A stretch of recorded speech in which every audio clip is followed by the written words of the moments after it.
ಯಾವುದೇ ಬಂದ್ ಮಾಡಿ ನಾವು ಖಾಸಗಿ ಉದ್ಯಮ ಏನಾಗಿದೆ, ನಮ್ಮದು ಖಾಸಗಿ ಬಸ್ ಮಾಲೀಕರ ಸಂಘದ ಪರಿಸ್ಥಿತಿ ಹೆಂಗಾಗಿದೆ ಅಂದರೆ, ನಾವು ತುಂಬ ತೀರಾ ಕಷ್ಟದಲ್ಲಿದ್ದೀವಿ, ಸಂಕಷ್ಟದಲ್ಲಿದ್ದೀವಿ.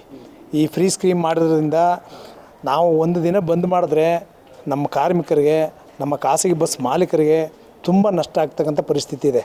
ಹಾಗಾಗಿ ನಾವು ಈ ನಾಡು ನುಡಿ ಜಲ ನೆಲ ಅಂತ ಬಂದಾಗ ಯಾವತ್ತೂ ನಮ್ಮ ಸಂಘ ಈ ಒಂದು ಇದಕ್ಕೆ ಬದ್ಧವಾಗಿರ್ತೀವಿ. ಆದರೆ ನಾವು ನಾಳಿನ ಬಂದ್ಗೆ ನೈತಿಕವಾದ ಬೆಂಬಲವನ್ನು ಕೊಡ್ತಾಯಿದ್ದೀವಿ. ಪ್ರತಿಭಟನೆ ಅಥವಾ ರ್ಯಾಲಿಯಲ್ಲಿ ಖಂಡಿತ ಭಾಗವಹಿಸ್ತೀವಿ. ಎಂದಿನಂತೆ ಸೇವೆ ಇದ್ದೇ ಖಂಡಿತ ಸೇವೆ ಇರುತ್ತೆ ಸರ್. ಯಾವುದೇ ಸಾರ್ವಜನಿಕ ಯಾವುದೇ ತೊಂದರೆ ಇರೋದಿಲ್ಲ.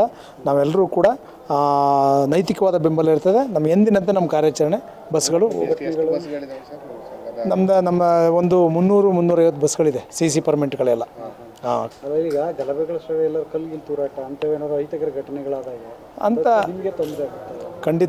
ಖಂಡಿತ ನೋಡೋಣ. ಅಂಥ ಘಟನೆಗಳು ಬಂದಾಗ ಸ್ಟಾಪ್ ಮಾಡೋಂಥದ್ದು ಅಥವಾ ಇನ್ನೇನು ಇದು ಮಾಡ್ತಕ್ಕಂಥದ್ದು ಮಾಡ್ತೇವೆ ಹೊರತು, ಒಟ್ಟು ನಾವು ಬಂದ್ಗೆ ನಮ್ಮ ಸಂಘದ ಕಡೆಯಿಂದ ಯಾವುದೇ ರೀತಿಯ ನೈತಿಕವಾದ ಬೆಂಬಲ ಇದೆ ಹೊರತು ಬಂದ್ ಮಾಡಿ ನಾವು ಒಂದು ಇದನ್ನು ಮಾಡೋ ಪರಿಸ್ಥಿತಿ ಇಲ್ಲ ಇವತ್ತು.